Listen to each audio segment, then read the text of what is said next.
अहिले नेपालमा ट्रेन्डिङ भनेको डलचोर, एक्सेल सिट अनि पुराना राजनीतिक पार्टी फेरि सलबलाउनु। हामी नेपालीको गल्ती भनेको गल्तीलाई डिफेन्ड गर्ने। 3 करोड नेपालीले देखिसक्यो, अब डल लिएको छैन भनेर हुन्छ त? सिम्पल थियो त। सबैले लगेका थिए, मैले पनि लगेँ। I'm so sorry. सक्यो त। बरु यो सबै पैसा म भाटबटिनलाई बुझाउँछु। यस्तो भनेको भए त उल्टै उसको एप्रिसिएसन हुन्थ्यो नि त। अब यो एक्सेल सिट के गरे के? एक्सेल सिटमा डिफेन्ड गर्नुभन्दा बरु भनेको भए त हुन्थ्यो नि त, म तपाईँको एक्सपेक्टेसन अनुसार काम गर्न सकिनँ, I'm so sorry, I will try to do as your expectation. अनि यो भ्रष्टाचारको कुरा यदि छ भने म आफै प्रुफ कलेक्ट गरेर बुझाउँछु र प्रमाणित भयो भने आफ्नै बाबालाई पनि जेल हाल्न तयार छु। यस्तो भनेको भए त भइहाल्थ्यो नि, प्रमाणित गर्नै पर्थेन नि, हैन?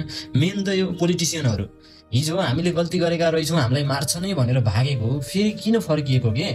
तपाईँहरूले कहिले एकाउन्टेबिलिटी लिनुहुन्छ भनेको? 30-35 वर्ष भयो तपाईँहरू आएको, तपाईँहरूले सक्नु भएन के? जनतालाई खुसी बनाउन सक्नु भएन। अब एक्सेप्ट गर्नुहोस् न यार, छोडिदिनुहोस्। अब तपाईँहरू सच्चिनुहुन्न के?